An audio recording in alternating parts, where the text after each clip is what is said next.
तो फ्रेंड्स देखंतु post office रे आसला बहुत बड़ नियुक्ति समस्त कैंडिडेट पाई अपकमिंग जॉब रहइबो समस्त कैंडिडेट पाई 30 टी जिला पाई नियुक्ति रहइबो 30 टी जिलार बॉयज एवं गर्ल्स माने आवेदन करि परिबे उभय पुरुष एवं महिला माने आवेदन करि परिबे तबे नियुक्तिर कोन सब डिटेल्स गुडियो रहिछि एई वीडियो माध्यम रे सब किछि इंफॉर्मेशन प्रोवाइड करिबि जदि एई वीडियो नियुक्ति विषय रे जानिबा को इंटरेस्ट रखुचंती वीडियो संपूर्ण देखि नेबे वीडियो जदि आपण मानकु इनफॉर्मेटिव लागिबो तबे गोटे लाइक करिवे चैनल को नुआ करी विजिट करुथिले निहाती भाबरे सब्सक्राइब करी बेल नोटिफिकेशन टी को ऑल बटन रे सेट करिवे जहा द्वारा फ्यूचर आपण माने एई भली सब अपडेट एवं इनफॉरमेशन नोटिफिकेशन प्रथमे पाई परिबे तबे वर्तमान आसंतु देखिनेबा कोन रही छै नियुक्तिर डिटेल इनफॉरमेशन टी पोस्ट ऑफिस रो नियुक्तिर डिटेल इनफॉरमेशन टी कोन रही छै चलंतु जानि नेबा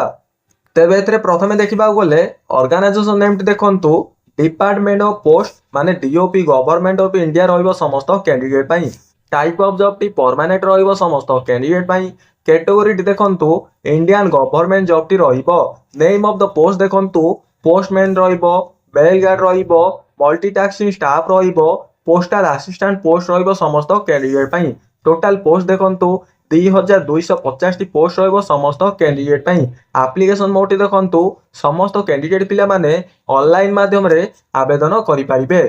तापरे देखंतु who can apply all India रो कैंडिडेट पिला माने आवेदन करि परिबे place of the posting all India रहिबो समस्त कैंडिडेट पाई लास्ट डेट देखंतु अपडेट सुन रहिछि मु आपण मानकु कहि रखितली आपण मानकर अपकमिंग जॉब टी रहिबो समस्त candidate pi gender both male and female उभय पुरुष एवं महिला कैंडिडेट उभय आवेदन करि परिबे एजुकेशनल क्वालिफिकेशन देखंतु जदि आपण माने 10th एवं +2 एवं +3 पास करचंती तबे ए पोस्ट पाई एप्लीकेबल रहउचंती देखंतु +2 पास रहिबो समस्त कैंडिडेट पाई जदि आपण माने university and language local language जदि जानचंती तबे आपण माने आवेदन करि परिबे मल्टीटास्किंग स्टाफ पाई देखंतु जदि आपण माने केवल 10th टी पास करचंती माने 10th टी पास करचंती तबे ए पोस्ट पाई एप्लीकेबल रहउचंती तापर देखंतु मिनिमम 30% मार्क रहबो 10th एवं +2 रहबो समस्त कैंडिडेट पाई तापर देखंतु साइक्लिंग नॉलेज रहबो पोस्टमैन पाई जदि आपण माने साइकिल चलिबा चंती तबे आपण माने ए पोस्ट पाई आवेदन करि परिबे एज लिमिट देखंतु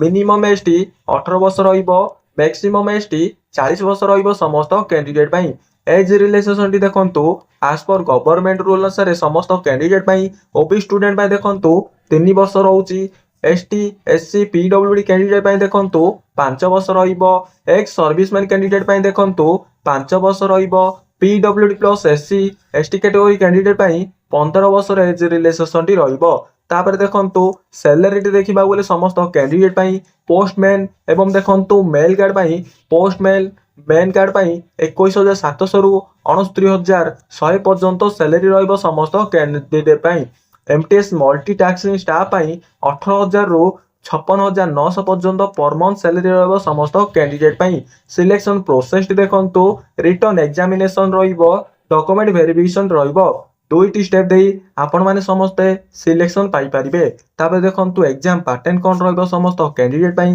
रीजनिंग 25 क्वेश्चन 25 मार्क रहइबो मैथमेटिक्स 25 क्वेश्चन 25 मार्क रहइबो हिंदी लैंग्वेज 25 क्वेश्चन 25 मार्क रहइबो इंग्लिश 25 क्वेश्चन 25 मार्क रहइबो समस्त कैंडिडेट पाई टोटल आपनकर 100 टी क्वेश्चन रहइबो 100 मार्क रो टाइम रहइबो तापर देखंतु एप्लीकेशन फीस टी कोन रहइबो आपण मानकर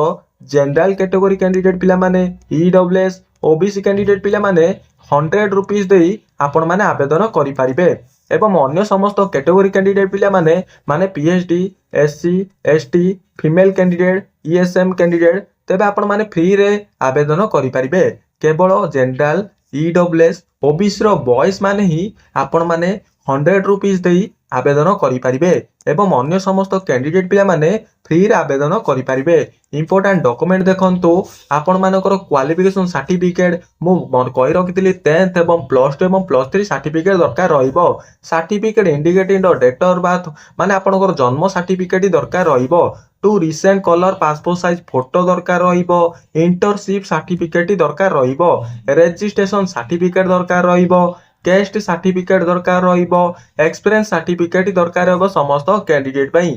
तापर देखंतु इंपोर्टेंट डेट रे समस्त डेट टी आपण मानकर अपडेट सुन रहिछि एइडा होछि आपण मानकर